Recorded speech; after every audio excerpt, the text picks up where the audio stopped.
Hi everybody, welcome to the Northwood Farms Vlog Colt Starting Edition 2020. I'm Emma. I'm Flora. And this is Ocean, or Ocho. yeah, so this is one of the baby horses, Tiny Ocean. And we are here at the Buck Brannaman Colt Starting Clinic. And this is is it your second or third? Third. This is your third Buck Brannaman Colt Start. We're even now. Yeah. I've done 3. Oh, so cool. The next one will be you will have done more than me. How cool is that? I love that. Well, tell the story. So, last November we were at the Spanaway Clinic and Emma mentioned something about 2 ponies that she had that maybe to see if we'd be interested in working with them, and then we said, yeah, of course. And then I think it was February we started talking again. Maybe it was a little before that, Christmas time. Lucky timing. Yeah. Jeez. Gosh. And we said, yeah, we talked on the phone a little bit, and yeah, we'd love to work with him a little bit and maybe take him to this colt starting. And so then in February I was away, but then Emma arranged for them to get delivered, and they got here the end of February, first part of March. Right before lockdown. Yep, right before everything shut down. So then we've just been working with them a lot from the start. How many days a week do you feel like? It just depended because I've been away a little bit, but when I was home, 5-6 days a week at least, I would say. Okay. Whenever I could. And I'm very happy with how much he's changed. I don't know, I was a little concerned in the beginning with him when he first got here and I met him, and I thought he would come around, but he was pretty wild and he was in a new place, and he was not a cupcake. No, for sure. But not, when I was thinking, it's a big responsibility for me, right? Yeah. I want you guys to be successful. Yeah. And Annie is a cupcake. Mm-hmm. So I knew she would be perfect for Clem's first one. And I knew Ocean was not a cupcake. Yeah. But I really felt like you could do it. Wow. So, but I knew it was going to be work, legit. Mm-hmm. And what was the worst thing? We could just be like, no, we're not going to do that. Yeah. Yeah.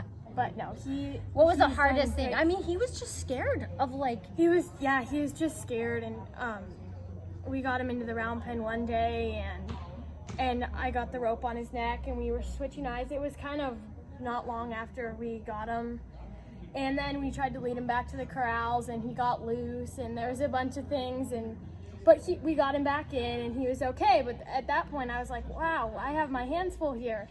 And then it was snowy, and so the next little while I just kept working with him in the round pen, and he'd get better, which was reassuring because he changes really quick, and he's kind of had a problem with me on his right eye, which I'm still working on, and it was pretty severe in the beginning. He did not really want me over there very much, which I knew was going to be a problem if I didn't get that worked out. And even last week before we came, I was working on it a lot, hooking him on in the round pen and switching eyes on him a bunch until I could just walk around, because I'd try and walk over to his right eye and he'd just roll his hind and kind of turn his head and try to keep me on that other eye. But he's gotten a lot better, and even just here at the clinic. So I'm pretty happy about that. But that was another big thing.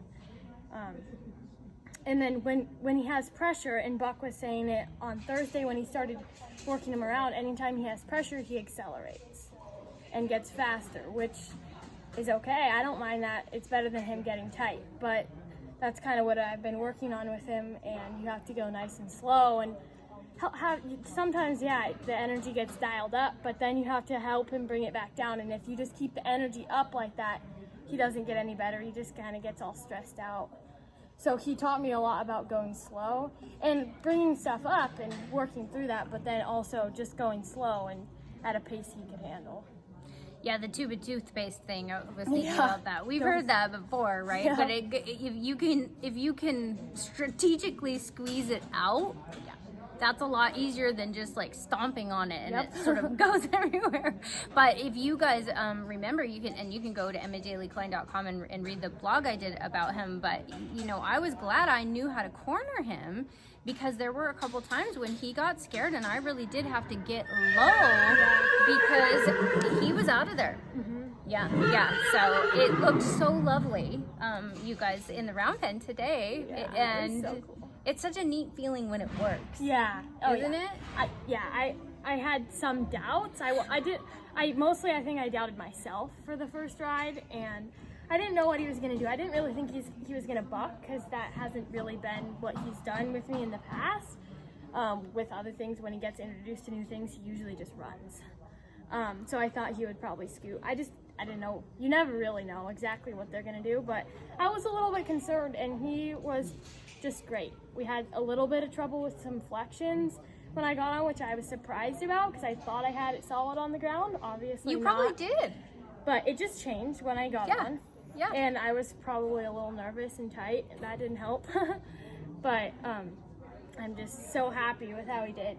That's so awesome. So what has been your favorite thing, do you think, so far? Well, it's just been really cool working with him, because he was pretty scared in the beginning, but he's also so sensitive, which is really cool. And so it's kind of been my goal this whole time, is like, I want to bring stuff up. I don't want to sneak around him, but also see if I can keep him that light and not kill that, because he's just like, I haven't really done anything. He's just kind of naturally been soft and super alert, which has been really cool to work with. I think Emma was talking about that too, working with him. Yeah.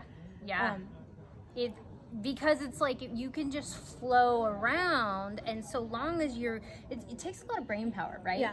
Because it's like it's but if you can be present and just know where you want it to be, then he will just flow right into that, right? Yeah, so, you just have to give him somewhere to go. Right. Yep. Yeah. So that's been super cool. Yay. Well, I just wanted to say thank you from everyone that supports rescue horses, because it's just neat to show that something just little and maybe not super, although he's pretty cute. Oh yeah, he's pretty cute, right? But just kind of a mutt, you know. Yeah, and not super good looking sometimes when we got him, but he's in the winter. And but every horse, like if they stand up tall and start to move in the way, you know, and become partners, then man, everything changes. So I just really appreciate that you guys wanted to take the time and spend on these guys, because I think it's just really important overall. Super happy for the opportunity. Yeah. Cool. Anything else you want to state for the record? Oh gosh. He really likes water. He loves water. Oh yeah. He plays with it. I hadn't discovered that. He'll slurp it right out of a hose. He grabs it, but he's just pretty fun. I don't know. I just keep liking him more and more the more I work with him, and he's pretty cool. His conformation is a little funky, but it's really cool. It's like, or if you watch Buck work with a horse, after things start coming together, they look really cool, and then it doesn't even matter anymore.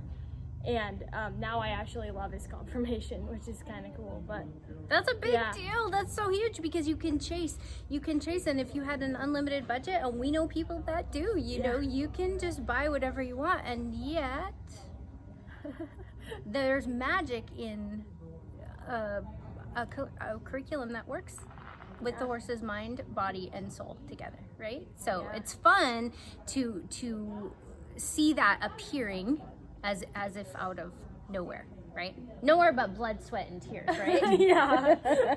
All right. Well, anything you want to tell your future self to be reminded in the future? You watch this vlog and be like, oh yeah, I should. Go slow and watch the horse. Don't get him worked up. You learn how to dial the energy up, and if they get scared, help them through it, but don't grind them into the ground. Don't just stay slow and pay attention to what they're thinking. Priceless. Yes. Awesome.